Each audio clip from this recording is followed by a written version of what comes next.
యెషయా 62వ అధ్యాయము 1వ వచనము. సియోను నీతి సూర్యకాంతి వలె కనబడు వరకు, దాని రక్షణ దీపం వలె వెలుగుచుండు వరకు సియోను పక్షమందు నేను మౌనముగా ఉండను, యెరూషలేము పక్షమందు నేను ఊరకుండను. ఈ యొక్క మాట దేవుని యొక్క మనస్సును మన పట్ల ఆయనకున్నటువంటి ఆశను మనకు తెలియపరుస్తూ ఉన్నది. మనమైతే కొన్నిసార్లు ప్రయత్నిస్తాం, ఇంకా నా వల్ల కాదు అని గివప్ ఇచ్చేస్తాం. జ్ఞాపకం చేసుకుందాం, మన పట్ల ఆయన చేతులు ఎత్తేయలేదు. He will not give up on you. Zion నీతి సూర్యకాంతి వలె కనబడ వరకు, అనగా తన కుమారుని యొక్క సారూప్యంలోనికి మనం వచ్చు వరకు కూడా ఆయన మౌనముగా ఉండడు. ఆయన మౌనముగా ఉండక ఏం చేస్తాడు? మొర్ర పెడతాడు.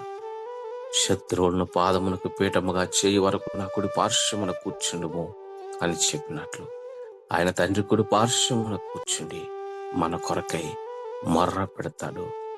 రెండవది, ఆయన మౌనముగా ఉండక ఏమి చేస్తాడు? ఆయన మనతో మాట్లాడుతూనే ఉంటాడు.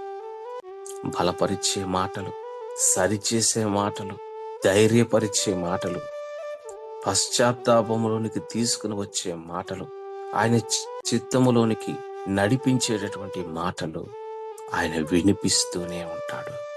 ఆయన మౌనముగా ఉండక మన పట్ల తన కార్యాలను జరిగిస్తూ ఉంటాడు.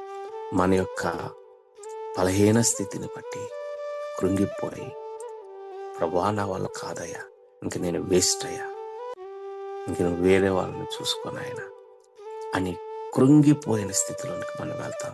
జ్ఞాపకం చేసుకున్నాం, ఆయన మౌనముగా ఉండడు. కాబట్టి మనము మౌనముగా ఉండక మొరపెడదాం, ప్రార్థన చేసుకుందాం. పరిశుద్ధుడా, ఎన్నిసార్లు నిరసించిపోయి పడిపోయి నా వల్ల ఇంకా కాదు అనిపించినటువంటి పరిస్థితులు ఉండినప్పటికీ నువ్వు మా పక్షాన మౌనముగా లేవయ్యా, పని చేస్తూనే ఉన్నావు, పని చేస్తూనే ఉంటావు. నాయన మమ్మల్ని విడువక నాయన మా కొరకు తాపత్రయపడటానికి, నాయన మాలో ఏమీ లేకపోయినా నీ ప్రేమ, నీ కృప ఎంతగా మా పట్ల కుమ్మరించుచున్నందుకు నీకు వందనాలు, నీకే స్తుతి చెల్లిస్తున్నాను. మా ప్రతి అవసరతలను మీరు తీర్చండి, నీ కృపను మాకు దయచేయండి. మహోన్నతుడానికి స్తుతి చెల్లిస్తూ యేసు నామమును వేడి ప్రార్థన చేయించున్నాను తండ్రి, ఆమేన్.